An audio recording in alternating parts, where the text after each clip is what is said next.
Dans le cadre des activités scolaires, nous, les élèves de CM1, avons la chance de visiter les monuments historiques de Rabat.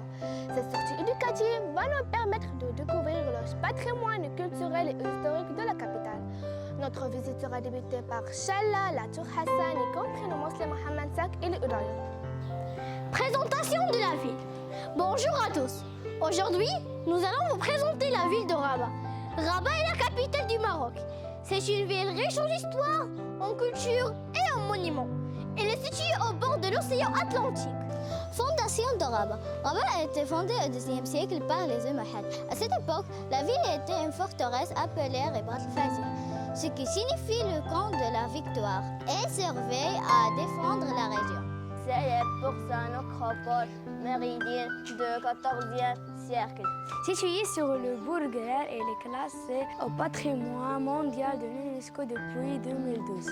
La Tour Hassan est l'un des monuments les plus célèbres de Rabat. Elle a été construite au IIe siècle par le sultan Yaqub al-Mansur. Elle devait être le plus grand minaret du monde, mais sa construction s'est arrêtée après la mort du sultan.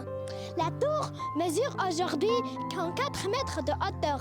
Un tremblement de terre a détruit une grande partie de la mosquée qui l'entourait. Aujourd'hui, on peut encore voir les colonnes autour de la tour. La Kasbah d'Oudaya est un ancien camp militaire fortifié bâti au XIIe siècle par les Almohades à Rabat, ancien repère corsaire du XVIIe siècle. Elle tient son nom de la tribu d'Oudaya, chargée de protéger la ville. Rabat à travers l'histoire. Au XVIIe siècle, des familles andalouses venues d'Espagne se sont installées à Rabat. Elles ont apporté leur culture et leur tradition. Cela a donné à la ville une identité arabo-andalouse. Les portes de Rabat. La ville de Rabat possède plusieurs portes historiques qui permettaient d'entrer dans les médinas et de défendre la ville. Ces portes ont été construites il y a plusieurs siècles. Bab Challa est une grande porte qui mène à la nécropole de Challa. Elle a été construite au XIVe siècle. On y trouve aussi des mausolées et des monuments historiques. Bab Rouah. Bab Rouah signifie porte des vents. C'est la plus grande porte historique de Rabat. C'est la plus grande des portes almohades de Rabat, mesurant environ 28 mètres de longueur, 27 mètres de profondeur et 12 mètres de hauteur.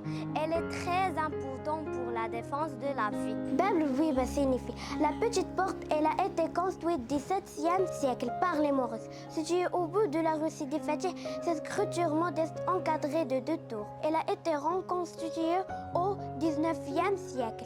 Elle servait de point de contrôle et de défense pour la médina de Rabat. Bab el-Had. Bab el-Had, la porte dimanche, est l'une des portes les plus connues de Rabat. Elle a été construite au XIIe siècle sous la règne du calife Yaqub al-Mansur. Il permettait d'entrer dans la médina par le sud. Elle est constituée d'une pièce maîtresse dans le dispositif défensif du Ribat al-Fatih. Rabat est une ville magnifique qui mélange histoire, culture et modernité. Ses monuments et ses ports racontent l'histoire du Maroc. Rabat est une ville magnifique qui mélange histoire, culture et modernité. Ses monuments anciens et ses nouvelles constructions racontent l'histoire du Maroc d'hier et d'aujourd'hui. Rabat et ce vaste ensemble de la ville de Salé, 2 villes sont séparées par le fleuve Bourguer.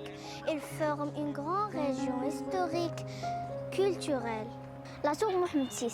La tour Mohammed VI est le symbole de la Rabat moderne. Inaugurée en 2020, elle s'élève à 250 mètres de hauteur, faisant d'elle la plus haute tour d'Afrique quand on la regarde depuis n'importe quel point de Rabat. Elle rappelle que le Maroc est une nation qui regarde vers l'avenir avec ambition et confiance. Le Grand Théâtre de Rabat est l'un des projets les plus spectaculaires du Maroc.